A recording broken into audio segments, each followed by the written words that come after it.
Shalom Bapak Ibu yang diberkati Tuhan.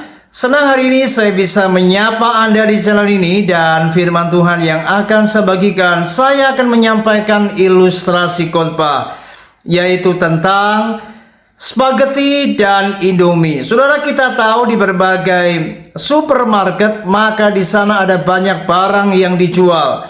Dan salah satu rak yang begitu sangat diminati oleh banyak orang, yaitu di mana orang banyak membeli apa yang namanya Indomie.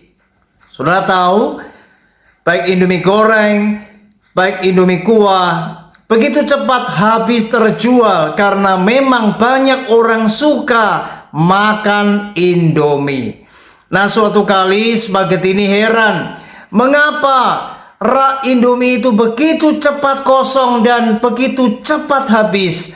Dan spaghetti ini rupanya dia tidak bisa menerima enak-enakan Indomie ini. Ternyata dia banyak diminati oleh banyak orang. Nah, kalau begitu aku akan merubah diriku seperti Indomie. Nah, suatu kali spaghetti ini dia mencoba merubah bentuknya dan ia menjadi seperti Indomie. Kita tahu spaghetti itu adalah bahannya bentuknya lurus, dan ia kemudian mencoba untuk meniru Indomie dan dia berubah wajahnya seperti Indomie. Nah, suatu kali Indomie ini heran melihat spaghetti yang bentuknya lurus, tapi tiba-tiba dia berubah menjadi keriting. Lalu Indomie ini berkata kepada spaghetti, "Hei spaghetti, untuk apa kamu nih rebonding seperti ini? Aku tahu siapa dirimu. Gak usah kamu macam-macam berubah bentuk seperti ini. Untuk apa? Kalau engkau spaghetti, ya sudahlah spaghetti. Aku Indomie, kamu spaghetti."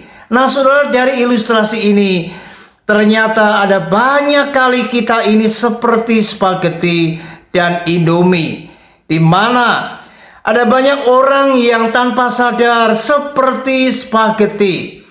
Mereka adalah orang-orang yang mudah iri hati dengan orang lain.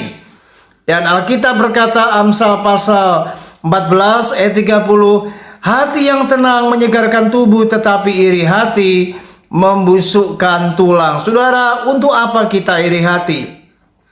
Ketika kita menyimpan iri hati di dalam hati kita, maka itu sebenarnya Alkitab telah menjelaskan membusukkan tulang. Dengan kata lain, iri hati itu tidak membawa dampak yang baik, tidak pernah memberikan manfaat yang positif bagi kehidupan kita, bahkan bisa merugikan diri kita sendiri. Makanya saya melihat orang-orang yang iri hati, hatinya tidak tenang, hatinya gelisah. Melihat orang lain pandai, dia gelisah. Melihat orang lain lebih hebat, dia gelisah. Melihat orang lain lebih diberkati, dia nggak terima. Saudara, mari hari ini belajar kembangkan apa yang namanya hidup yang bersyukur.